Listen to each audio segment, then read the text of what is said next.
میرے گھر کا بیڑا غرق کر دیا، میرے گھر میں دین نیا پھیلا دیا، جادو پھیلا دیا، نئی نئی چیزیں آ گئی، پرانا دین ختم کر دیا، میرے گھر کی رسوائی ہو گئی، میں اپنا ایمان بچانے کے لیے آئی ہوں۔ جہاں بڑھیا مائی نے جانا تھا منزل مقصود پہ پہنچ گئی، ٹھکانے پہ پہنچ گئی، سامان نیچے اتروا کر حضور کو پلہ پھیلا کر جھولی پھیلا کے دعائیں دینے لگی اور کہنے لگی او میرے بیٹا، جیسے اس جادوگر سے میں بچ کے آ گئی ہوں، جیسے اس دین نئے پھیلانے والے سے میں بچ کر آ گئی ہوں، میرا دین بچ گیا، میرا ایمان بچ گیا، میری دعا ہے اللہ کرے تو بھی بچ جائے۔ سرکار مدینہ صلی اللہ تعالی علیہ وسلم کی آنکھوں میں آنسو آ گئے، فرمایا مائی جس کو سارے راستے میں گالیاں دیتی آئی ہو، جو تیری گٹھڑی اٹھا کے سر پہ لایا ہے، جو تیری ساتھ آیا ہے، جسے جادوگر کہتی ہو، جسے گالیاں دیتی دیتی تھکتی نہیں ہو، وہی اللہ کا پاک پیغمبر محمد الرسول اللہ، میں تیرے سامنے موجود ہوں۔ اٹھ کھڑی ہوئی، حضرت کے قدموں پہ گر پڑی اور کہنے لگی اگر تو وہ نبی ہے تو میں اشہد ان لا الہ الا اللہ و اشہد ان محمد رسول اللہ، کلمہ پکار اٹھی۔ آج کہاں یہ چیزیں ملیں گی؟ اور اگر آپ لوگ تلاش بھی کرتے ہیں تو صرف مولویوں کے لیے، جی اخلاق مولویوں کے اندر ہونا چاہیے، کردار مولویوں کے اندر ہونا چاہیے، پاک دامنی مولویوں کے اندر ہونی چاہیے، سچائی اور سچ بولنا صرف مولویوں کے لیے ہونا چاہیے، باقی لوگ سارے ہی لانتی ہو کے مرنے چاہیے جھوٹ بول بول کے۔ اور خدا کا دروازہ تو سب کے لیے برابر ہے۔ یہ تمہیں کس نے تعلیم دی کہ سچ بولے تو مولوی، اور حلال کھائے تو مولوی، اور پاک دامن رہے تو مولوی، زنا سے بچے تو مولوی، قتل سے بچے، تمہارے لیے سب کچھ جائز ہے۔ یہ ایک ذہن ہے پوری دنیا کے مسلمانوں کا کہ جی ہم تو عوام ہیں، ہمارا کیا ہے۔ مدنی کریم صلی اللہ علیہ وسلم کا دین بادشاہ کے لیے، وزیر کے لیے، پیر اور فقیر کے لیے، ایک مزدور اور ایک عام آدمی کے لیے، سب کے لیے اللہ کا دین برابر ہے۔ اس میں کسی کی لحاظ نہیں کہ بھئی اس کا تو یوں کر دیا جائے چلو کوئی بات نہیں، وہاں کوئی بات نہیں تو مسئلہ ہی نہیں۔ جتنے سانس لے رہے ہو، جتنے بھی سانس آ جا رہے ہیں، تمام ایک ایک سانس کا حساب و کتاب ہوگا۔ اسی لیے تو بزرگ فرماتے ہیں کہ ہر وقت اور ہر لمحہ موت کو اپنے سامنے رکھو، تیاری رکھو ہر وقت، جب بلاوا آئے کہ میں جی تیار۔ اللہ والوں نے یہی تو تربیت کی۔ تم اللہ والوں کے قریب نہیں جاتے، فنکاروں اور ٹھگوں کے قریب جاتے ہو، نیک بندوں کے قریب بیٹھنا پسند نہیں کرتے۔ کیوں؟ اس لیے کہ نہ وہ تمہاری خوشامد کرے گا، نہ تمہارا وہاں جی لگے گا۔ چاپلوسی کرے گا لفنگا آدمی، چمچا گیری کرے گا نکما آدمی۔ اگر کسی کو دین ایمان اپنا بنانا ہے تو اس کے لیے کوشش کرنی پڑے گی۔ اللہ کی ہدایت کسی کے پیچھے دوڑی نہیں پھرتی، اللہ کی ہدایت کو آدمی کو خود تلاش کرنا پڑے گا۔ خدا کا جہنم اور خدا کی جنت دونوں چیزیں اس نے بنا دی اور اعلان کر دیا، فمن شاء فلیؤمن ومن شاء فلیکفر، جس کا دل چاہے ایمان اپناؤ، جس کا دل چاہے کفر اپناؤ، خدا کی خدائی میں کوئی فرق نہیں آتا۔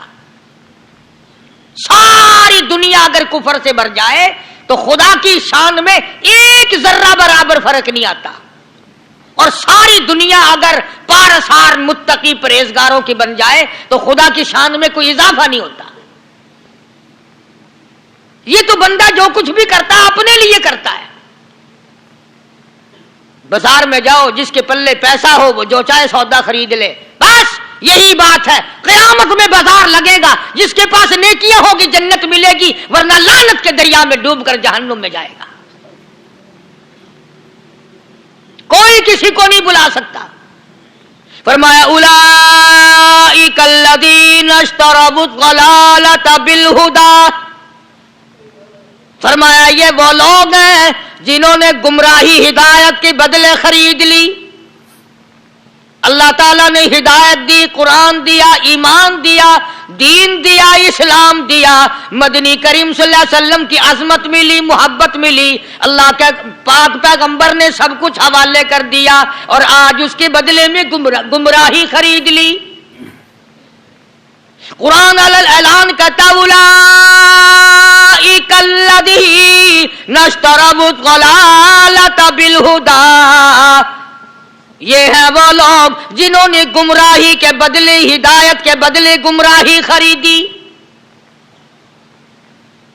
اور قرآن کے الفاظ تو سنو، خدا تمہیں نصیب کرے.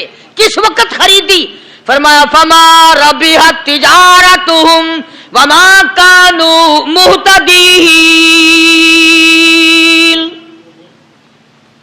ہدایت ملنے کے بعد، مسلمان کے گھر میں پیدا ہونے کے بعد، مسلمان کہلانے کے بعد، ایماندار کہلانے کے بعد، اتنی بدعملی، اتنی بدتمیزی، اتنا گناہ کیا کہ مرتے وقت ادھر دم نکلا، ادھر جہنم میں پھینک دیا گیا. ایک صحابی نے عرض کر دیا یا رسول اللہ صلی اللہ تعالی علیہ وسلم، فرمایا عرض کیا قیامت کب آئے گی؟ قیامت کب آئے گی؟ اللہ اللہ اللہ، یہ پوچھنا بھی صحابی کے بس کی بات تھی. اور اللہ کے نبی نے پتہ پھر کیا جواب دیا؟ فرمایا قیامت کا جو پوچھ رہے ہو کیا تیاری کر رکھی ہے؟ یعنی یہ نہیں فرمایا کہ فلاں دن فلاں وقت یہ، اور کسی نے پوچھ جو لیا متا سا کالی کملی والے قیامت کب آئے گی؟ فرمایا کیوں، کیا تیاری کر رکھی ہے؟ وہ بھی شاگرد کالی کملی والے کا تھا صلی اللہ علیہ وسلم. پوچھ تو بیٹھا، مرید حضور کا ہے، مقتدی حضور کا ہے، دیدار پیغمبر خدا صلی اللہ علیہ وسلم کا کرتا ہے. فوراً سنبھلا، اس نے پوچھا نا قیامت کب آئے گی؟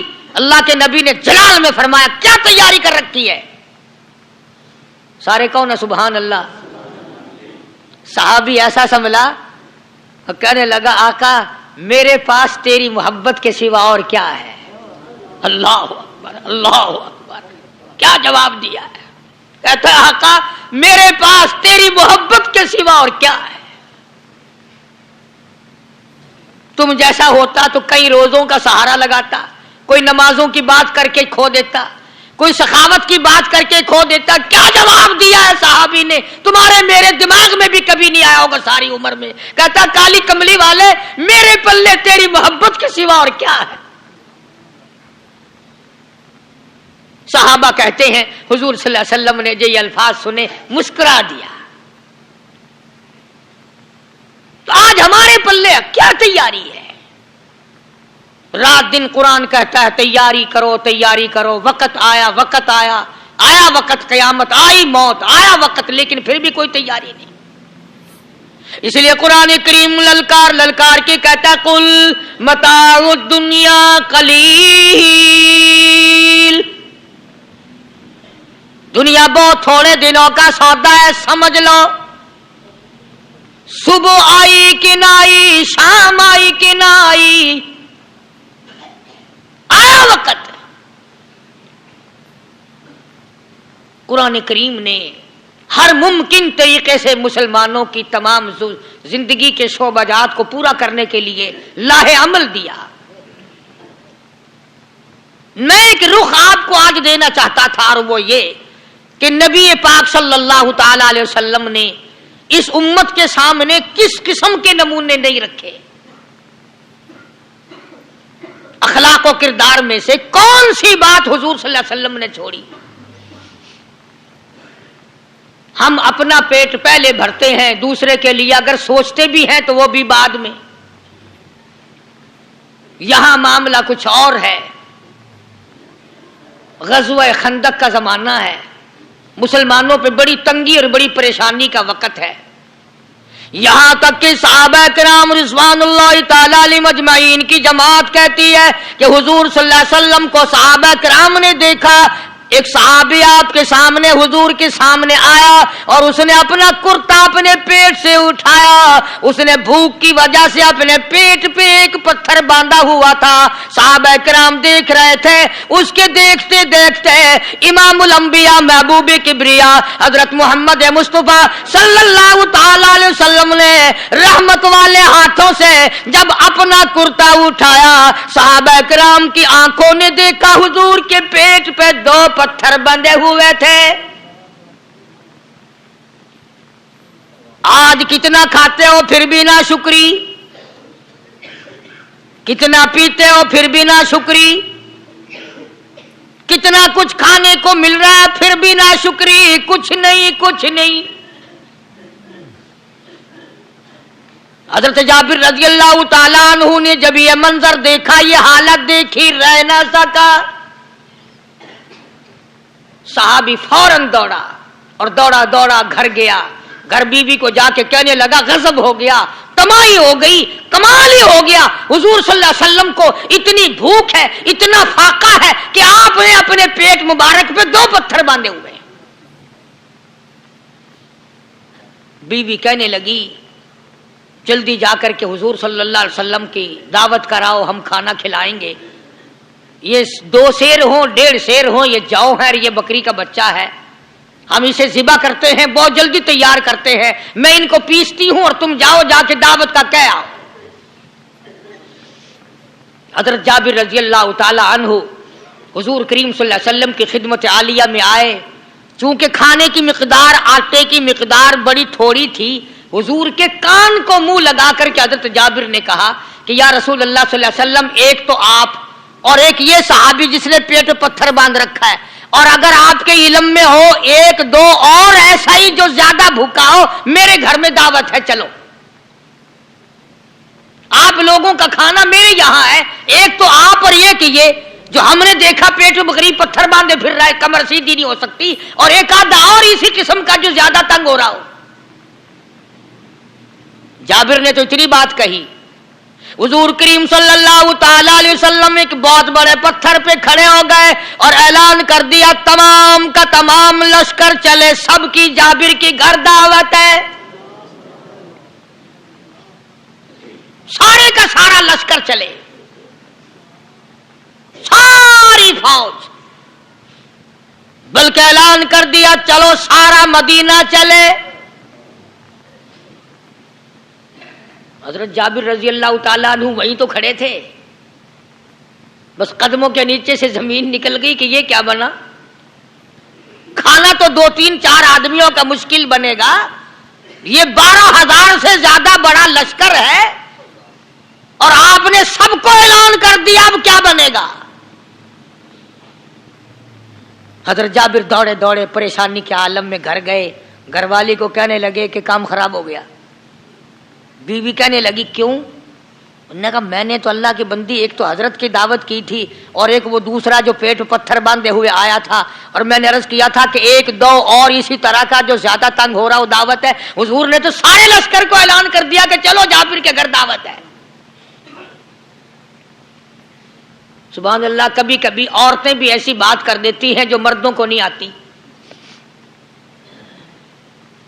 مگر وہ اس زمانے میں عورتیں بھی کہاں, اب تو تلی لگانے والی تو ہیں, ماچس لگانے والی, جلتی پہ تیل چھڑکنے والی ہیں. تو کوئی مرد ہے وہ اتنی بات کہے گیا تو بیٹھا سنتا رہا تاکہ اس کو کوئی جلدی قتل کرے تو میں رنڈڑ بنوں, بازار میں پھروں. دیر نہیں لگاتی, آگ لگاتی ہوئی. حضرت جابر رضی اللہ تعالیٰ عنہ کی بیوی کہنے لگی آپ کو پریشانی کی کیا بات ہے, ایک بات بتاؤ. حضور کے کان مبارک میں آپ نے اپنے کھانے کی مقدار بتائی کہ نہیں؟ تم نے جو حضور صلی اللہ علیہ وسلم کی دعوت کی تھی کھانا بتایا تھا کہ ہاں میں نے تو بتا دیا تھا کہ تھوڑے سے جو ہیں اور ایک بکری کا بچہ, میں نے بتا دیا تھا. پھر کہنے لگی آپ پریشان کیوں ہوں اور میں پریشان کیوں ہوں؟ لانے والا جانے کھلانے والا جانے.